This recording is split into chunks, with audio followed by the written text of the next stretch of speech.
Hey, what's up guys? This is Drew with another deck profile. So this one is going to be my Madolche deck. This is the deck I'm currently maining. The deck's really explosive, it likes the OTK, but it also has a really good control factor because it has its traps. And I chose to main it just because it has a really good dragon matchup. As long as I don't get black rosed, I pretty much win the game. So I'll just get into it. So we're playing 3 Madolche. She's the main searcher of the deck. A good play with her is, say you like card deeded like the turn before, you want to add Hoot Cake. But normally I like to search herself just so you always have it's like a recurring Madolche gadget. Then you're playing 3 Hoot Cake, the special summoning of the deck. He is probably the best monster other than Madolche. A lot of people think that this is the best card. No, Madolche is the best card because it's like a Stratos, but this is the one that sets up all your really big plays. 3 Messenger Gelato. He's the spell and trap searcher of the deck. When he's a special summon while you control a beast type monster, so Hoot Cake and the cat, you basically just add Chateau with him. And then 2 Mufuli, like the Marauding Captain. That's how you get your Messenger Gelato out also and get the search. Plus it's just a level 3 in the deck, and level 3s are kind of hard to go by in this deck other than Hoot Cake.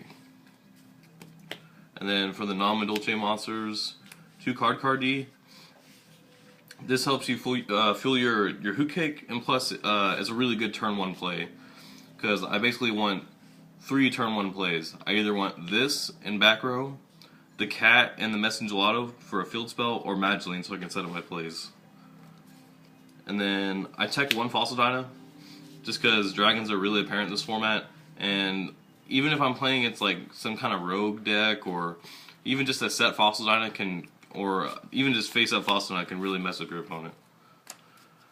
And then hand traps, 2 Maxi, because dragons, and then 2 Valor, because I mean, unless I'm playing against Dark Worlds or something, then this deck is gonna always be in my main decks. And then I don't play 3 of each. I don't play 3 of one or the other, because in some matchups this is just better, in some matchups this is better. So I don't want to make one more dead than the other. So that's it for the monsters. Now on to the spells. 3 MST. A lot of people are falling out of favor with this card, but it still hits the face-up Ravine in the Dragon matchup, and what people need to understand is they need to save this card. You need to play with this. You either need to set it and then blow something up that they just set to get the most use out of your MST, or hit something that you know is going to hurt you later. Like for this deck, it's like Imperial Iron Wall or Skill Drain. And then 2 Chateau. This likes to compete with the Ravine, and plus it's probably one of the best field spells in the game, honestly, other than maybe Ravine or Gateway to the Dark World, because it lets you replenish your monsters, so you're going to have a lot of hand advantage. Plus, it's nice to just be like, oh, I can just go balls deep because I know I'm going to get my monster back unless they depresent it. And then 1 ticket, it's like the Wind-Up Factory. Don't play more than 1. 1 Tech Lance. This is not to get over your monsters, this is just to protect my play. This deck likes to make 1 big push, and essentially if I make the 1 big push and it goes through, I should win the game. And then the 1 book, because I like my effects to go off. And then we'll go into traps. 2 Vanity's Emptiness. You can see more dragon hate. Like this card is really good in general, and it really doesn't conflict with the deck that much, because you don't need to flip this until you're either going to make a push for game or you're about to lose. Other than that, you should not flip this card. 2 Miraphors, just punish bad players. Nothing more to be said. 2 Wing Blasts. This is my favorite card in the deck right now, as far as trap wise. It gets rid of their Colossal Fighter, their Stardust, and plus, if you pitch another Madolche monster or something, then you have Hoot Cake food. So this also fuels Hoot Cake and gets rid of the problem cards. 1 Deep Prison, because the Dragon deck doesn't like to swing that much with monsters that you want to deprison. So this is just for like if you play like rogue decks or Dark Worlds. It's just a good trap. It is a good trap. One threatening, just because your monsters aren't very big unless you have the chateau up. So it's really good to just, you know, get that one more turn to set up. It's like a pseudo trap version of a scarecrow. The one bottomless obligatory, one torrential obligatory, and then you have your scrap iron scarecrow. Alright, this card is really good and really underrated, especially with no heavy storm. So, also it works with Vanity's Emptiness. So, I have a trap that I can activate on my turn that does not conflict with Vanity's Emptiness because it will reset itself. So each turn I can keep using this and have my emptiness up, which is huge. Because that means I can protect my monsters and shut you out of the game, which is with 2 cards. And then one compulse, because compulse. One warning, just because warning. And then one Palooza. This is like your return. For dragons, this is your return. Because late game, after you've had your chateau and your ticket, you're just going to have a ton of Madolche monsters in your hand. And then you just flip this, get your searches, and go balls to the wall, because this is your return. So it's 40 cards. And let's get on to the extra deck. So one Invoker, get your Messenger Lotto out of the deck.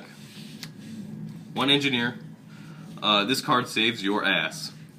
And one of the best plays in the deck is make this guy in Tiramisu, because you're basically going to get 2 free Tiramisus. A Levier, because Huke likes to banish stuff, so a good play with this is, say you like Eyesight Consecrated Light, so say you banish your Consecrated Light, bring out the cat, overlay for Levier, get your Consecrated back, so you get to reuse your sideboard cards. Leviathan, just because he gets big. Astigolem, because he likes to go on suicide missions. Gaga Cowboy, he's pretty much the obligatory 4 that you have to play just because that 800 damage is so crucial. Abyss Dweller, because dragons and mermaids still exist. Heroic Champion, because your Messenger Lotto is a warrior, so it's nice to just have the availability to go into a 4,000 attack monster. Pappy, just because Pappy wins games, as Brendan always says. Haha. Black Ship of Corn, fuck the reprint. He just gets rid of the bullshit, really. He's like, my favorite rank 4. Basically, just anything that gets in your way, just gets rid of. Utopia, because I'm fucking poor. Crazy Box, people love to flip Skill Drain on this deck. Absolutely love to flip Skill Drain. So it's just really nice to have that option of going into a 3,000 beater, especially against Dark Worlds, because he's a 3,000 Fiend, so it makes him 3,300. So you're like, oh, you're Skill Drain? I'm glad you don't play Protective Traps. Fuck you. 2 Tiramisu. This is the best card. Honestly, it's probably the best Xyz in the game. It's that good. Fuck that card. It is that. It doesn't target. It reuses your stuff, so you get to reuse your monsters, and it in itself is a win condition. If I bring this card out on you and its effect goes off, I'm going to win the game, bar none. I'm winning the game. What's really dumb about it is you have to like Veiler it or something because it doesn't target and doesn't destroy. It just puts it back in the deck, so it gets under a lot of cards. If you can't stop the effect, he pretty much you're losing. You're losing the game. I played Veiler, so Armides just because Bujins, Catastor. People like to make Catastor against this deck too, and so it's just nice to go, Armides, get the fuck out of here. And then Crimson Blader, I side of Redox, so it's nice to be able to go into a possible rank level 8 because it's honestly the best level 8 you can make right now against the Dragon matchup. So my thoughts on the deck are it's really consistent, it's really fast, and it really likes to make a big push. So as long as you can protect the push and like set up long enough, you're gonna win the game. So that's the deck profile, guys. Like, comment, subscribe. Tell me what you think about the deck, what improvements you would make, and yeah, peace out.